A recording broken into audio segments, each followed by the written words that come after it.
The police department in Seattle, Washington is calling the departures of over 200 police officers since last year a, quote, staffing crisis. And it is one that has pitted politicians, activists, and police against each other in the Emerald City. I call it not just a public safety crisis, I call it a community crisis. Mike Solon is president of the Seattle Police Officers Guild, an organization representing over 1,300 officers and shrinking. We've already lost 266 and counting officers since George Floyd, for a city that its staffing levels are the same, if not less, than they were in the 1980s.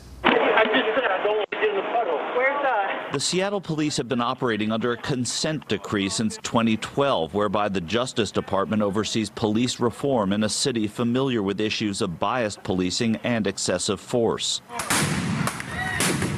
In the wake of the unrest across the country and here in Seattle last year, the Police Guild issued an open letter to the city saying of the George Floyd murder that, quote, "We will not let this tragedy define our noble profession." Still, activists have said that it does at least in part define policing, and that scrutiny has forced many of these officers off of the force. It's not just about a few bad apples that spoil the bunch. Policing is broken in Seattle, in the state of Washington, and across the nation. And the people are the needle in making it change. Sakara Remu is founder of the Black Lives Matter Alliance in the state of Washington. We can't take sole credit or full blame for what's happening with the Seattle Police Department. The issues in the Seattle Police Department are generations in the making. Mike Solon pushes back, saying that there had been responsible departmental reform leading up to the unrest last year. The mayor and the president of the city council, just days before George Floyd, publicly touted this agency as being the model police agency in reform.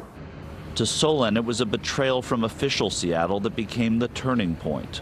They didn't show any public concern or support for the people that they were just applauding as being the model of reform.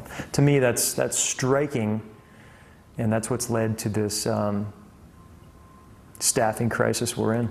NewsNation reached out to Seattle Mayor Jenny Durkin and Police Chief Adrian Diaz, both of whom repeatedly declined to speak with us about the police departures. If they would just lead and be truthful with what they said, then perhaps we wouldn't have a staffing crisis that we have. These departures from the Seattle police force represent about 20% of the force itself.